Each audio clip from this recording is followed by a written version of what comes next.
Law of refraction. तो law of refraction क्या कहता है?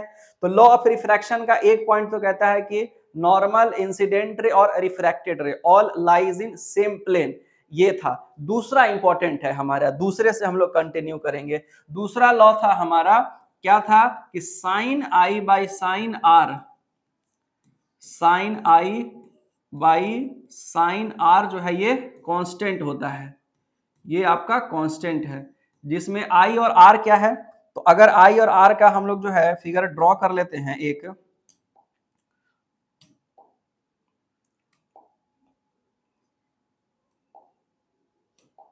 ये देखिए, मान के चलिए कि ये रिफ्रैक्टिव सरफेस है जो कि दो मीडियम को क्या कर रहा है? सेपरेट कर रहा है।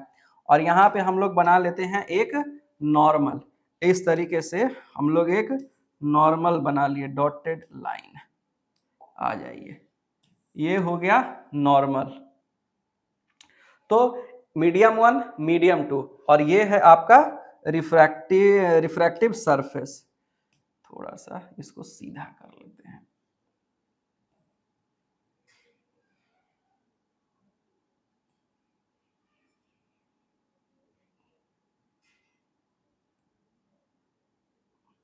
चलिए मोटा मोटी ठीक है, अब ज्यादा क्या ही करना है। तो ऊपर वाला हम लोग मीडियम वन मान लेते हैं और नीचे हम लोग मीडियम टू मान लेते हैं। कोई ray of light medium one को रेयरर मान लेते हैं। मान के चलिए कि ऊपर में रेयरर है और नीचे में डेंसर है। जब रेयरर से डेंसर में जाएगा, ऊपर में वेलोसिटी अगर v1 है और नीचे में वेलोसिटी अगर v2 है, तो हम लोग को मालूम है रेयरर में वेलोसिटी ज्यादा होती है, डेंसर में वेलोसिटी कम होती है। हर चीज पे हम लोग चर्चा करने वाले, क्योंकि हर चीज का आगे बहुत इंपॉर्टेंस है, तो हर चीज के बारे में बात करना जरूरी है।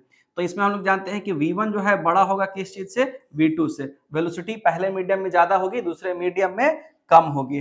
अब जो है हम लोग एक रे ऑफ लाइट बना लेते हैं इस तरीके से। मान के चलिए कि एक रे ऑफ लाइट ऐसे इंसिडेंट हुआ, कहां? नॉर्मल पे, ऐसे आ गया।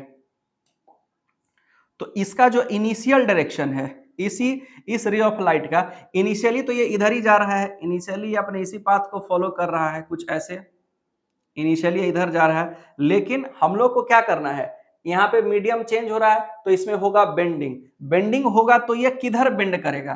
तो रेयरर से डेंसर में स्पीड घटती है तो बेंडिंग टुवर्ड्स नॉर्मल हो जाता है, तो वो कुछ इस तरीके से उसमें बेंडिंग आ जाएगा, ऐसा कुछ हो जाएगा। ये रे ऑफ लाइट यहां से कुछ इधर बेंड कर जाएगा ऐसे। तो ये हो गया इसमें रिफ्रैक्शन, इधर से आ रहा था और यहां चला गया बेंड होकर के।